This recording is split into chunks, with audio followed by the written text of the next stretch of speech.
پرانے زمانے میں ایک بادشاہ اپنے مصاحبین کے ہمراہ چمن کی سیر کر رہا تھا۔ شاعرہ کے کنارے ایک صوفی درویش عبدل آواز لگا رہا تھا، ہے کوئی سخی جو مجھے 100 دینار دے اور میں اس کو ایک اچھی نصیحت کروں، اسے ایک کام کی بات بتاؤں۔ بادشاہ نے یہ صدا سنی، وہ رکا اور اس نے صوفی عبدل سے کہا، عبدل وہ کون سی اچھی نصیحت ہے، ذرا ہمیں تو بتاؤ۔ درویش نے بلا جھجک کہا، حضور پہلے نکالیے میرے 100 دینار، جیسے ہی 100 دینار میرے ہاتھ پر ہوں گے میں اپنی بات آپ کو فوری طور پر سمجھا دوں گا۔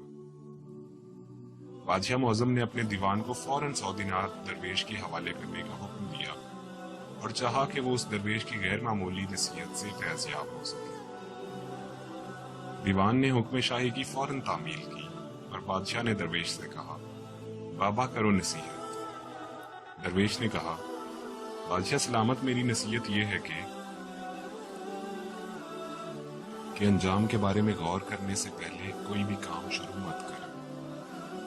یہ نصیحت سن کر تمام مصاحبین ہنس پڑے۔ انہوں نے کہا، عبدل اپنی رقم پہلے بٹورنے میں کامیاب رہا ہے، لیکن مصاحبین کے خیال کے برعکس بادشاہ نے اپنے مصاحبین کو ٹوکا، آپ کو کوئی حق نہیں پہنچتا کہ آپ ایسی اچھی نصیحت کی ہنسی اڑائیں۔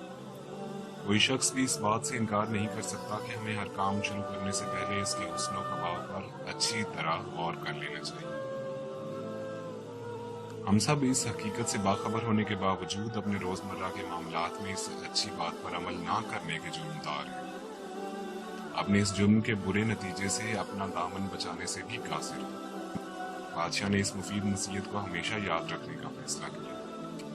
اس نے حکم دیا کہ نصیحت سونے سے محل کی دیواروں پر جگہ جگہ تحریر کر دی جائے، جبکہ اس کی چاندی کی پلیٹ پر بھی سونے سے کندہ کر دی جائے۔ شاہی حکم کی تعمیل کر دی گئی۔ یہ نصیحت نہ صرف سنہری حروف میں بلکہ سونے سے تحریر کر دی گئی۔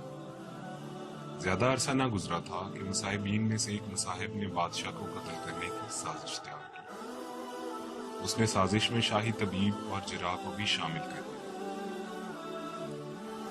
اس نے شاہی جراح کو وزارت عظمیٰ رشوت میں پیش کر دی۔ سازش کی کامیابی کی صورت میں جراح کو وزیر اعظم بنا دینے کا سنہری وعدہ کر لیا۔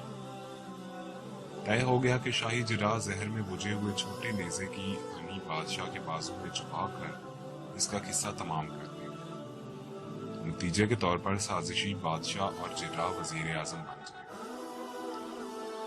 مقررہ وقت پر شاہی جراح سازش کے مطابق بادشاہ کی خلوتگاہ میں داخل ہو گیا۔ بادشاہ کے بازو سے گندا خون نکالنے کے لیے فسد کروانے پر بادشاہ کو آمادہ کر دیا۔ بادشاہ راضی ہو گیا۔ خدمتگار بادشاہ کا گندا خون نکالنے کے لیے چاندی کا برتن اٹھا لائے۔ شاہی جراح نے اس برتن کا ملاحظہ کیا تو اس کی نگاہیں ایک تحریر پر اٹک کر رہی۔ تحریر تھا، انجام کے بارے میں غور کرنے سے پہلے کوئی کام شروع مت کریں۔ عین اسی لمحے بجلی کی طرح اس کے ذہن میں ایک خیال آیا، اگر بادشاہ قتل ہو گیا اور سازشی بادشاہ بن بھی گیا تو کیا ضروری ہے کہ وہ اسے وزیر اعظم بنائے گا؟ جو شخص اپنے بادشاہ کو قتل کروا سکتا ہے وہ اپنے موجودہ وزیر اعظم کو بھی قتل کروا سکتا ہے۔ اس کی گردن مروانے میں اسے کون سا امر مانے ہو سکتا؟ بادشاہ نے دیکھا کہ شاہی جراح تھر تھر کانپ رہا ہے۔ بادشاہ نے اس سے دریافت کیا کہ اسے کیا پریشانی لاحق۔